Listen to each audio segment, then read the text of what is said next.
ભાઈ આપણે અત્યારે વાત કરવાની છે ખજૂરભાઈ વિશેની કે ભાઈ ખજૂરભાઈ હમણાં એક વિડીયોમાં એવું બોલ્યા છે કે જો મારા સિંગતેલને તમે સપોર્ટ કરશો ને હું 2 પૈસા કમાશ તો હું ગરીબો માટે મકાન બનાવીશ. તો ભાઈ ખજૂરભાઈ આવું બોલ્યા છે તો એની વિશે તમે શું કહેવા માંગો? ખજૂરભાઈ માટે બહુ સારું છે. ખજૂરભાઈ મદદ કરે છે, માણસ ગરીબ માણસની બહુ સારી મદદ કરે છે, મકાન બનાવી દે છે.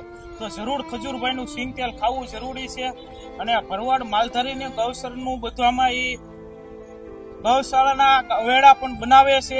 માલધારી બધા સપોર્ટ કરો, બધો સમાજ એને સપોર્ટ કરો, તેલ ખાઓ અને એનું ફરજિયાત તેલ લેવી જરૂરી છે. અને બધા તમને એની પર વિશ્વાસ ખરો કે બોલ્યા છે એટલે કદાચ ખજૂરભાઈ બોલ્યા એટલે કરીને બતાવે જ છે. ખજૂરભાઈ બધી ગરીબ માણસોની મહેનત કરે છે. ખજૂરભાઈ બહુ સારા માણસ છે. જે માણસ જે વિચારતું હોય એ વાત ખોટી છે, પણ ખજૂરભાઈ એક ભગવાનનું માણસ એક જ છે કે એ ગરીબ માણસોના મકાન પણ બનાવી દે છે. આટલી મહેનત કરે છે ખજૂરભાઈ.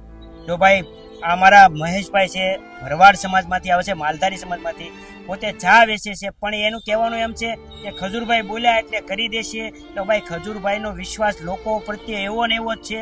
અને ખજૂરભાઈના સિંગતેલને બને એટલો લોકો સપોર્ટ કરો, કારણ કે જો અત્યારે બીજાના તેલના 3000 રૂપિયા ભાવ છે, ખજૂરભાઈનો સિંગતેલનો 2850 રૂપિયા ભાવ છે. અને એમાંથી પણ 2 પૈસા કમાશે તો ગરીબોના મકાન બનાવવામાં એ વાપરશે એવું એને ચેલેન્જ આપ્યું છે. તો તમે પણ એની મદદ કરો, નીચે નંબર આપ્યો છે તો તમે પણ લોકોને કહો ભાઈ એનું સિંગતેલ ખાઓ. જરૂર બધાને બને એટલી ખજૂરભાઈનું સિંગતેલ લેવા નમ્ર વિનંતી. અને સિંગતેલ ખજૂરભાઈનું જ ખાઓ અને એ ગુડ માણસ છે.